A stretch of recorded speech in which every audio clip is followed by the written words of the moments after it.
This is ridiculous. I did nothing wrong. You're a thief! Get out of my store! Ma'am, please calm down. Touch her again, and you'll regret it for the rest of your life. The words cut through the store like a blade. Every head turned. A black elderly woman stood still, her cheek burning red from the slap of the store manager. Silence choked the aisles. And within 2 minutes, the entire management team's world collapsed. It happened in the middle of the afternoon rush. Shoppers pushed carts down aisles lined with bright packaging. Kids begged for candy. Cash registers beeped. But then, in one sudden moment, all sound seemed to stop. The manager, red-faced, towering, known for his temper, struck the elderly woman across her face. The crack of palm against skin echoed like thunder. Her glasses slipped, clattering onto the linoleum floor. Gasps rose from the crowd, some hands flying to mouths, others fumbling for phones. The woman, fragile in body but unbreakable in spirit, steadied herself with her cane. Her jaw trembled, but her eyes never lowered. She did not scream. She did not curse. She simply stood in quiet defiance, her dignity more powerful than any blow. The air turned heavy, as though the store itself had stopped breathing. Customers froze. Some whispered frantically, "Did he just—" Others clutched their children, unsure whether to step forward or stay silent. The employees, all too familiar with the manager's cruelty, shifted uneasily. One bagger looked at his shoes, ashamed. A cashier glanced at the clock, wishing she had the courage to speak. Their silence was not consent, it was fear.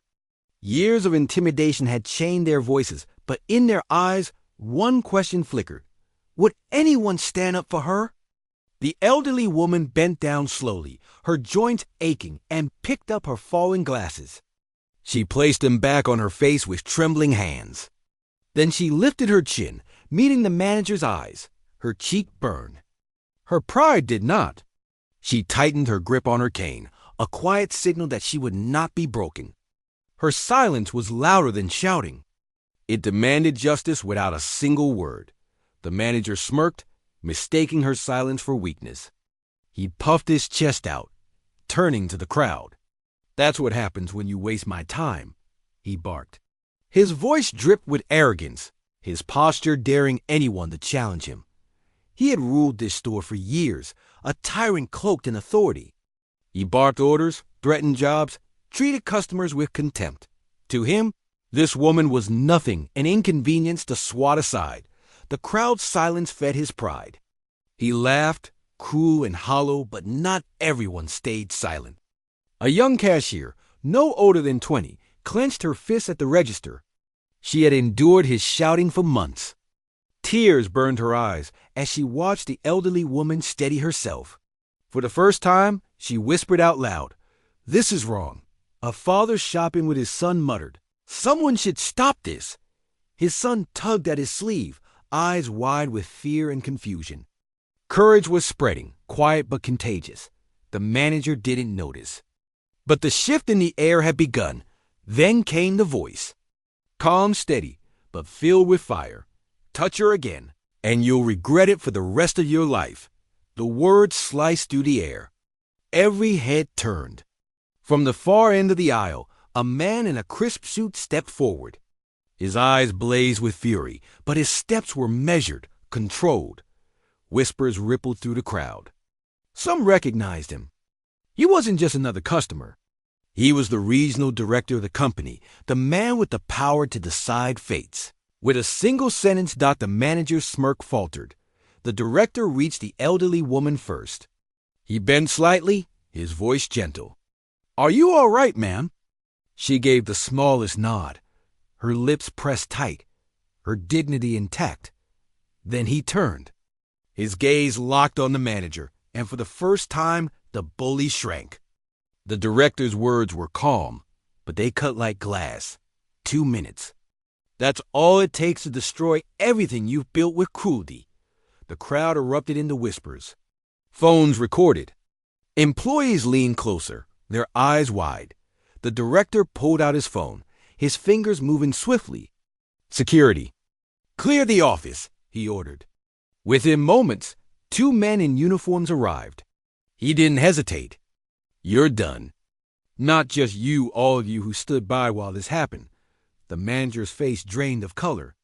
Wait, sir. Please, I didn't mean. But his excuses died against the director's stare. The man who had once controlled others with fear now trembled like a child caught in the act. His empire of arrogance collapsed in seconds dot. As the manager and his inner circle were escorted out, something shifted. A ripple of energy moved through the staff. Shoulders straightened. Eyes lifted. For the first time in years, they felt free. Then it started one clap. Then another. Soon, the entire store rang with applause. Customers and employees alike clapped, not for violence, not for power, but for justice. The elderly woman stood in the center, her cane steady, her chin high. She had not needed to shout. Her dignity had been enough to break chains. The director approached her once more. You've done more here today than you realize, he said softly. You gave them their voices back. She nodded, her eyes moist but proud. She tapped her cane softly against the floor and walked toward the exit. Sunlight poured through the glass doors, wrapping her in a golden glow. The crowd watched her leave, not as a victim, but as a victor. And in those 2 minutes, an empire of cruelty had fallen, replaced by a lesson the world would not forget. Respect is stronger than fear. Dignity outlasts power. And silence, when unshaken, can bring down giants.